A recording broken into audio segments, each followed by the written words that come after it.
The message came at 11:47 p.m., and it changed the direction of my life in a way I never imagined possible.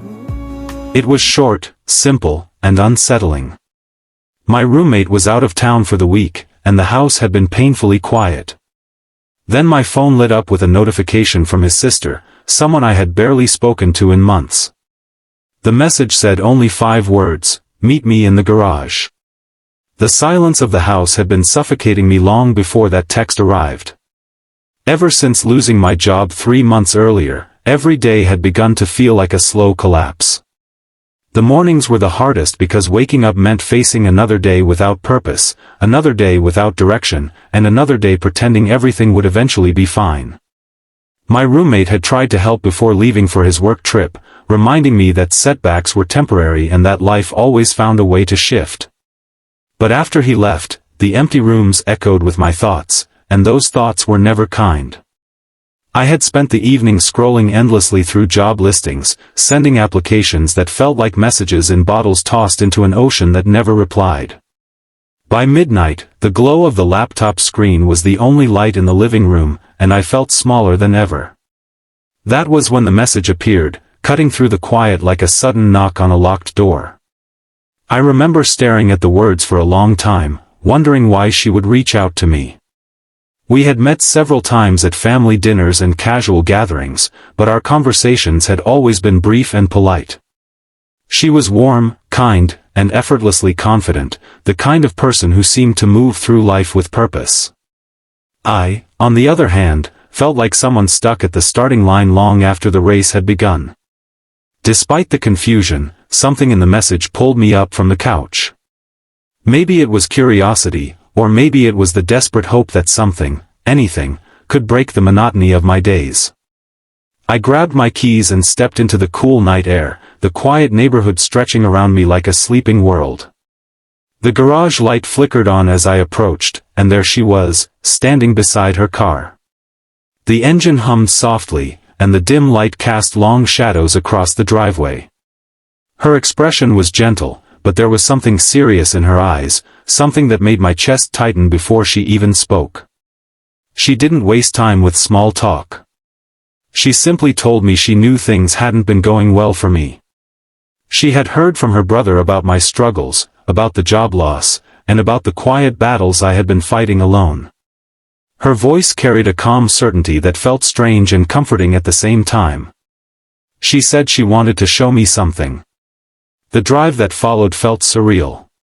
The streets were empty, and the city lights blurred into streaks of gold and white outside the window. For the first time in weeks, I wasn't thinking about failure or rejection emails. Instead, I was thinking about the simple act of movement, of being pulled forward by someone who believed there was somewhere worth going. We drove to a quiet overlook at the edge of the city, a place where the skyline shimmered in the distance.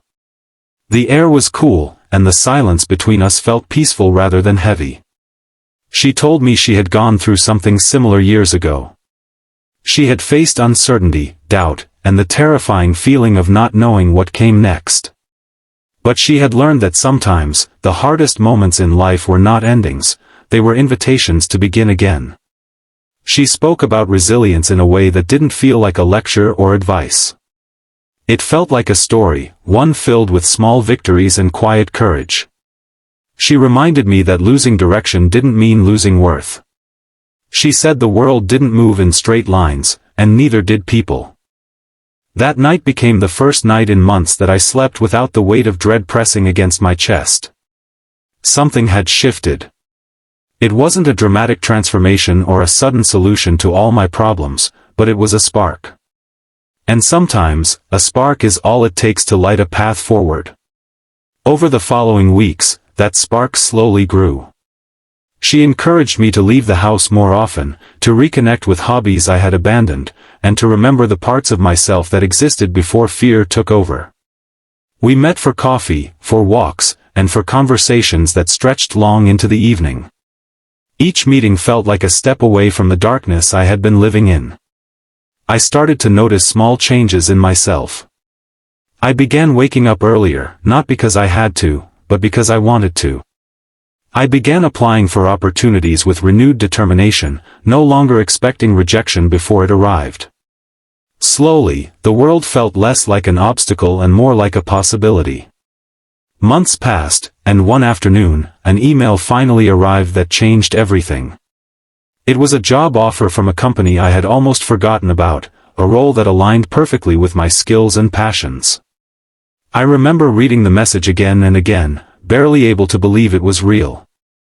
The first person I called was her. That evening, we returned to the same overlook where everything had started.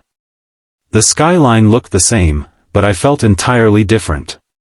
The city no longer seemed distant and unreachable. It felt close, welcoming, and full of opportunity. Standing there, I realized that sometimes the most important turning points in life don't arrive with grand announcements. Sometimes they begin with a simple message, a quiet moment, or a person who chooses to care when you least expect it. And as the city lights shimmered in the distance, I understood something I had never fully grasped before. Life changes when someone reminds you that you are not alone. Before the story ends, take a moment to leave a comment and share what part of this journey touched your heart the most. If this story moved you even a little, please like, share, and comment to support the channel, and tell us which country you're watching from. Your support means more than you know.